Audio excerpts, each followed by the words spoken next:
Some of my favorite books, 48 Laws of Power by Robert Greene. It's kind of manipulative, so if you're reading it for the wrong reasons, you should definitely, you're gonna turn into a narcissist. So, but just the information so you can see, like, that helps me understand when somebody's trying to handle me. Don't like being handled. That's probably one of my other biggest pet peeves. Don't like what comes with lying. Don't try to handle me. Be human with me. Communicate with me. So 48 Laws of Power is a great book for a good person. If you're a good, but don't go into it with no bad intentions, because you can ultimately get hurt or anything can happen. But also Letters to a Younger Brother. It's a book I read when I was younger, and it was by Hill Harper. And just the way I grew up, you know, my father was absent.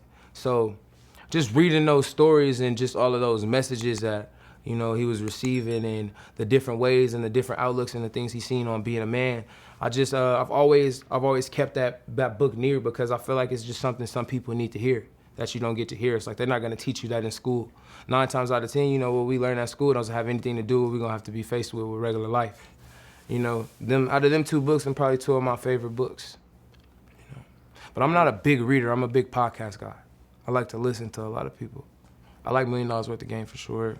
And I like to watch old interviews. Like, I like to watch old interviews, like old Pac interviews, I could put YouTube on and watch interviews all day, it don't matter. I just like to see other people's insight on life and how they say, you know, Kevin Gates is a good speaker. Kevin Gates speak a lot of real shit. I respect his mental for some things and his opinion on some things. You know, so a lot of people, Herbo, people don't give enough credit to Herbo mental. Herbo is a good thinker. You know what I'm saying? Herbo say a lot of stuff. He do a lot of stuff in the community that helps, you know what I mean? So just a lot of people, you'll be surprised by learning people by watching on their interviews and stuff like that. So I don't feel like I'm in Greek mythology, like you were saying, how it makes people, it's the connection between those that are immortal and the people that are, you know, regular humans, you know what I'm saying? I don't feel like I'm immortal. And my thing is to show people that you can be normal and be great. You know, I feel like my gift is my voice. So since people will listen to me, I should say something, not even that I want to say something that people can take in and accept in, and it be some type of substance, because I don't like to hear nonsense, just me personally. So I wouldn't preach no nonsense, since I don't like to hear nonsense. I just talk about the things that are dear to me. That's why majority of my music is about a vibe, having good times, being sad, being happy, you know, love, all kind of things, because those are things that I'm actually experiencing. And I just want people to know that it's okay to be normal. You can feel super and be normal. You know, so many people put artists on such a high platform and put celebrities on such a high platform that makes them superior, or, you know, or so far out of reach. I can never do that, I can never do this. You could be whatever you want to be. You just got to work hard for it. And you got to stand on it. And you got to really want it. That's all it takes.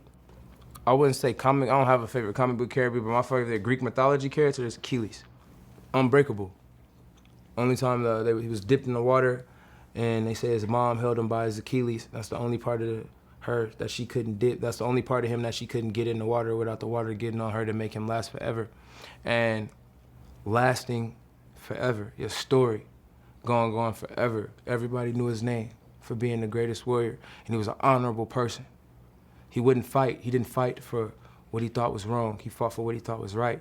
And when he did fight for what he didn't believe in and went beside himself, he died. So just in the teaching of that story, it just always made me say, like, you know, stand on what you believe in, because you could die.